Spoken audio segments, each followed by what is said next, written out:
கூடிய விரைவில் வெளிவரப்போகும் சூப்பர் தகவல்.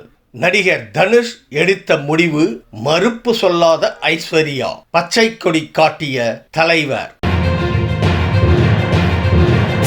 தமிழ் சினிமாவில் முன்னணி நடிகர்களில் ஒருவராக இருப்பவர் தனுஷ்.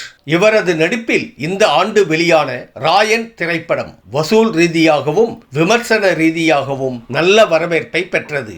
தற்போது தனுஷ் நடிப்பில் குபேரா திரைப்படம் உருவாகி இருக்கிறது. இதே போன்று தனுஷ் இயக்கத்தில் நிலவுக்கு என்மேல் என்னடி கோபம் என்ற திரைப்படமும் வெளியாக இருக்கிறது. இதைத் தொடர்ந்து இட்லி கடை படத்திலும் தனுஷ் நடித்து வருகிறார். இது தனுஷ் இயக்கி நடிக்கும் 4வது திரைப்படமாகும். இதற்கு முன்பு பார்ப்பாண்டி, ராயன், நிலவுக்கு என்மேல் என்னடி கோபம் ஆகிய 3 படங்களை இயக்கி உள்ளார்.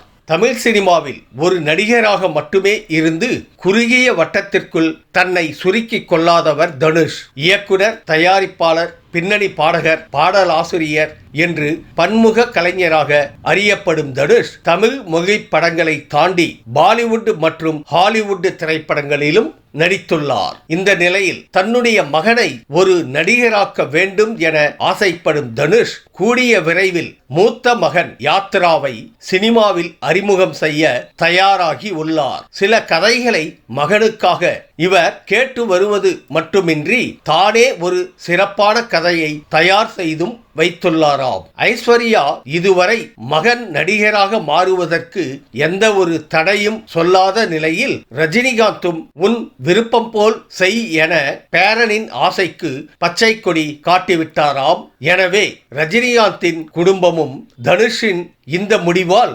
சந்தோஷத்தில் உள்ளதாகவே கூறப்படுகிறது. இந்த வீடியோ உங்களுக்கு பிடிச்சிருந்தா கமெண்ட் பண்ணுங்க, ஷேர் பண்ணுங்க, லைக் பண்ணுங்க, மறக்காம சப்ஸ்கிரைப் பண்ணுங்க. நன்றி.